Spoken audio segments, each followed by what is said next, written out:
گے کہ تو نے ہمیں اپنے رب کا پیغام پہنچا دیا تھا، اب بس کر دے۔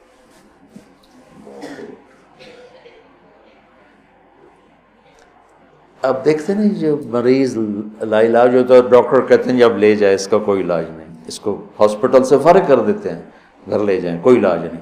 اور میرے نبی دیکھ رہے ہیں اس کا کوئی علاج نہیں، پھر بھی اب اس کی محنت کرتے جا رہے ہیں، کرتے جا رہے ہیں، کرتے جا رہے ہیں۔ کاش ہم تھوڑا سیرت کو بھی پڑھتے۔ پھر مجھے خواجہ صاحب یاد آ جاتے ہیں، سکھری تروش منصوری نو ٹھپ رکھ کنز کدوری نو، ہادی نہ سمجھ ہدایہ کافی نہ سمجھ کفایہ، کفایہ کافیہ وزن شعر کی وجہ سے، ہادی نہ سمجھ ہدایہ کافی نہ سمجھ کفایہ، کر پرز شرع وقایا ایو دل قرآن کتاب۔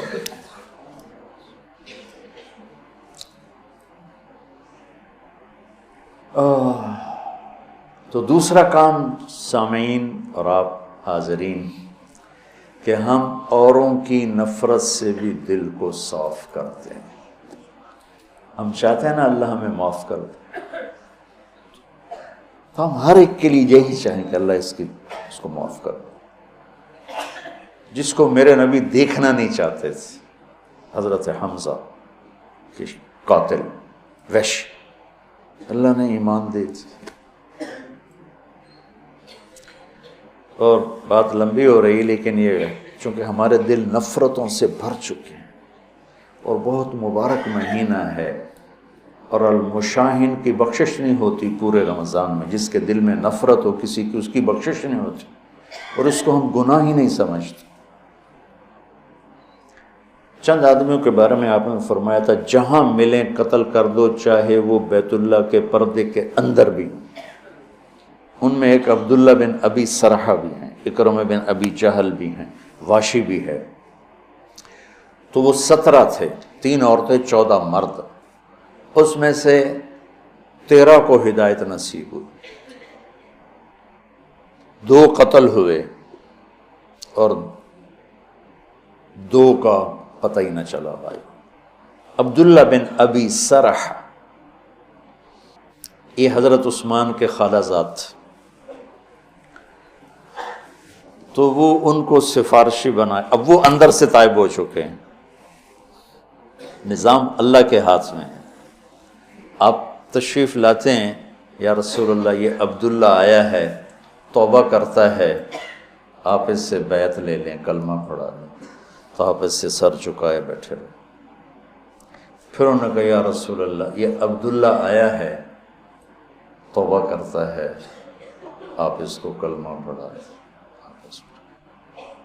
پھر کہا یا رسول اللہ یہ عبداللہ آیا ہے، توبہ کرتا ہے، آپ اسے کلمہ پڑھا دیں۔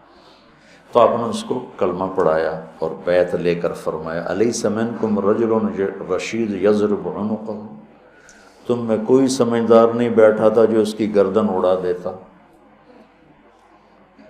تم دیکھ نہیں رہے تھے کہ میں اس کا ہاتھ اپنے ہاتھ میں نہیں لے رہا تھا، تو تم سمجھے کیوں نہ، اس کی گردن کیوں نہ اڑائے؟ کہ یا رسول اللہ ہمیں پتہ نہیں چلا، آپ ہمیں اشارہ کر دیتے۔ تو آپ نے فرمایا نبی خیانت نہیں کرتا ہے، نبی میں خیانت نہیں ہوتی کہ میں ادھر ہاتھ بڑھاؤں ادھر تمہیں اشارہ، یہ نبی کی شان سے پاک ہے۔ میں قربان جاؤں اس کی رحمت پر۔ اور موت کیسے آئی؟ کہ مصر کے گورنر بنائے گئے حضرت عمر کے زمانے میں، حضرت عثمان کے زمانے میں۔ فجر کی نماز پڑھا رہے تھے، نماز کے بعد ایک طرف سلام پھیرا السلام علیکم ورحمۃ اللہ، اور دوسری طرف پھیرنے سے پہلے ہی گر کے انتقال ہو گیا۔ انہوں نے کہا تو صحابی ہونا ہی کافی تھا، لیکن اگر موت کیسے؟ تو جب اللہ فیصلہ فرماتا ہے تو اللہ کے نبی 3 دفعہ رکے رہے، پھر آپ نے بیعت لی۔ تو لہٰذا میرے عزیزو، سامعین، حاضرین، سب سے دل صاف کر دو، سب سے نیت کرتے ہو میری جو تم میرے بچے بیٹھے ہو، میں اب اس عمر میں تم سے کیا فخر کروں گا، میرے سر کے درد کا ایک سبب یہ بھی ہے کہ میں سارا دن اس بدبخت سے لڑتا ہوں. کبھی ادھر سے کمی آتی ہے، یہ نہیں کہ کمی آئے گی نہیں، کبھی ادھر سے نفرت آتی، ادھر سے کمی آتی، اور میں جھاڑو لے کے اسے صاف کرتا رہتا ہوں. یا اللہ میرے دل میں کسی کی نفرت نہیں. سوتے ہوئے میں کہتا ہوں یا اللہ میرے دل میں کسی کا بغض نہیں، میں نے اپنے دل کو سب سے صاف کیا صاف کیا صاف کیا. آپ کو پتہ جب آدمی مشہور ہوتا ہے تو محبت کرنے والوں کے